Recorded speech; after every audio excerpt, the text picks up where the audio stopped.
aka King of the Town, Pure White. Anom Negumao.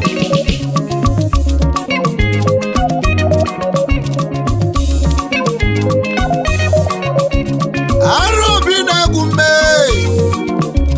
Aron Nemilimu. Newanyo Gugubekane.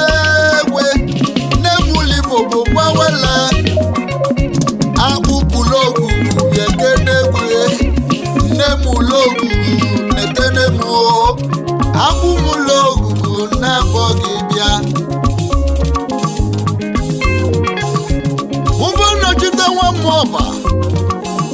Akwalo monya mulumu nenu Ive yunwa bunem Aputale menu wa mwewole Egwebili kamuna gulora nezenu Egwa kalo wa megwe Egwu munachim Egwu wa megwu mili Egwu mukatali nenu Egwu wa megwu amala Egwu munagulu woke Kana gulu wanya nenu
Oga kologi lacha na diranya kamuna gwagi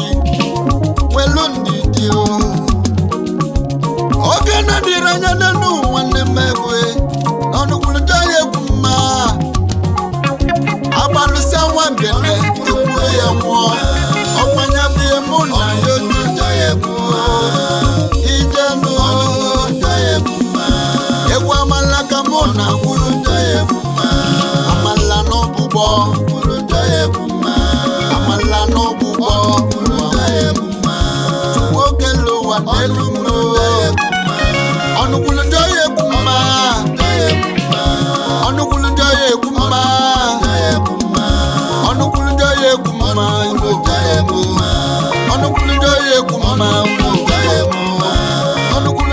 kuma onu kwulu ndaye kuma ibe salu wa mebe ibe solenu mebe ibe solumu wa nebe onu kwulu ndaye kuma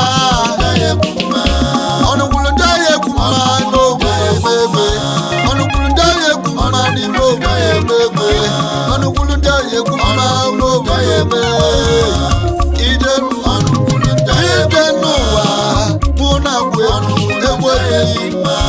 Ewe bile kamona muna ewe vakalo ewe wabona talichi ewe mudi tilase bilenu anesi bobono okome okeside iba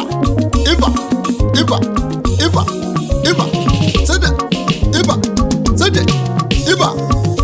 oyalema enu wa ino nimia yesole nu wa neme yesole mu wa hana akodisiki kama bu nemesia onu kulunja nenu wa na yemese kwoma onu bu na blogi la so ya blogi le laja maka na balisa wangene ku wangene wo akalisa bana aswanyanle onwe wuzi waje jitu aja nenu wa no ye ku me aranya bia ineku iyo bu na so lenu wa yana atu ya lege maka na kamalo bona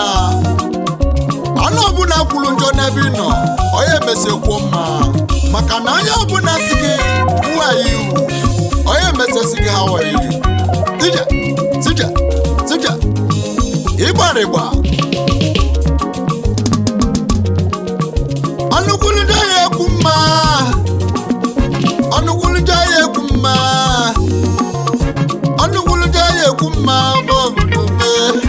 Anukulu daye kuma bobume Anukulu daye kuma bobume Anukulu daye kuma Anukulu daye kuma Anukulu daye kuma modomo Anukulu daye kuma modomegwe Anukulu daye kuma modomegwe Anukulu daye kuma modome Anukulu daye kuma modome Anukulu daye kuma modomegwe Anukulu daye kuma modomegwe Anukulu daye kuma modome Anukulu daye kuma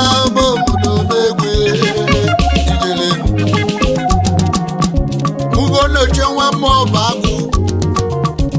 wala monya mulumu neno wana wegu ibe nwa munem egu wa begu ebili neka muna mulora egu mam